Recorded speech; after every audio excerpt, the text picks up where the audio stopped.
तारीख की सबसे पुरस्कार रानी बिल्किस का जिक्र कुरान में भी मिलता है। वो हजरत सुलेमान अलैहिस्सलाम की बीवी थी। बिल्किस की सल्तनत जुनूबी अरब से लेकर अफ्रीका तक फैली हुई थी। उनके बारे में कुछ ऐसी बातें बयान की जाती हैं जो नाकाबिले यकीन मालूम होती हैं। कुछ लोग ये भी मानते हैं कि वो आधी इंसान और आधी जिन थी। क्या हजरत सुलेमान अलैहिस्सलाम जिन्नात पर भी इख्तियार रखते थे? लेकिन ये कहानी किसी रानी से नहीं बल्कि एक छोटे से परिंदे हुदहुद से शुरू होती है। हुदहुद एक ऐसा परिंदा था जो लोगों की बातें समझता था और दूर दराज की खबरें लाता था। इसी छोटे से परिंदे ने एक ऐसी रानी की मदद की जो पहले सूरज को सजदा करती थी। सारे लश्करी इकट्ठे हो चुके थे और अपने सरदार हजरत सुलेमान अलैहिस्सलाम का इंतजार कर रहे थे। ये तारीख की सबसे अनोखी फौज थी। इसमें इंसान, जिन्नात, परिंदे और दूसरे जानवर शामिल थे। यहाँ तक कि हवा भी सुलेमान अलैहिस्सलाम के ताबे थी। इंसानी फौज में प्यादा और घड़सवार लश्करी थे। जिन्नात की फौज इंसानी आंखों से ओझल रहती थी। दुश्मनों के लिए ये फौज खौफनाक थी क्योंकि वो इसके कई अरकान को देख ही नहीं सकते थे। कुछ परिंदे और जानवर भी उस फौज का हिस्सा थे। परिंदों में बाज, शाहीन और हुदहुद शामिल थे। हुदहुद की जिम्मेदारी जासूसी करना थी। वो दूर दूर तक उड़कर दुश्मन की खबरें लाता और फौज को आगाह करता। इसी दौरान देखा गया कि हुदहुद गायब है। जब हजरत सुलेमान अलैहिस्सलाम आए तो उन्होंने भी हुदहुद की गैर मौजूदगी महसूस की। असल में हुदहुद उस वक्त सबा की रानी की सरजमीन पर था।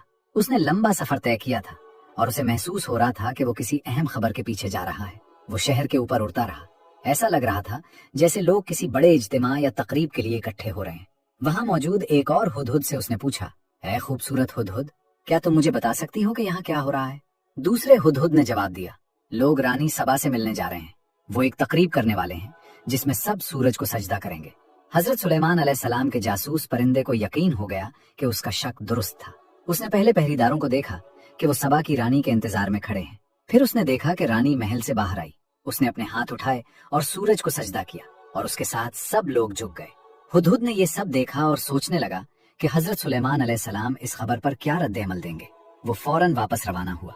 कई दिन की थका देने वाली परवाज के बाद वो वहां पहुंचा जहां फौज इकट्ठी थी। सारे परिंदों ने उसे घेर लिया। एक छोटी चिड़िया ने गुस्से से कहा, तुम कहाँ थे? हमारे सरदार हजरत सुलेमान अलैहिस्सलाम तुम्हारी गैर हाजिरी से नाराज हैं। हुदहुद ने सोचा कि उसे फौरन हजरत सुलेमान अलैहिस्सलाम से मिलना चाहिए। वो कांपते हुए उनके खेमे की तरफ उड़ा। उस वक्त नबी खाना खा रहे थे। हुदहुद खिड़की से अंदर गया और चुपके से मेज के करीब बैठ गया। वो हजरत सुलेमान अलैहिस्सलाम के हाथों से दूर रहने की कोशिश कर रहा था। वो खौफ से सर झुकाए हुए था। उसने आहिस्ता से सलाम किया और अदब से सर उठाया, मगर उसकी नजरें सुलेमान अलैहिस्सलाम के हाथों पर ही जमी थीं। बात करते हुए भी वो सिर्फ नबी के हाथ देख रहा था। उसने फैसला किया कि उसे ही पहले बोलना चाहिए। उसने अपने सरदार से बहुत कुछ सीखा था और जानता था कि सुलेमान अलैहिस्सलाम का दिल जीतने का बेहतरीन तरीका साफ और सच्ची बात करना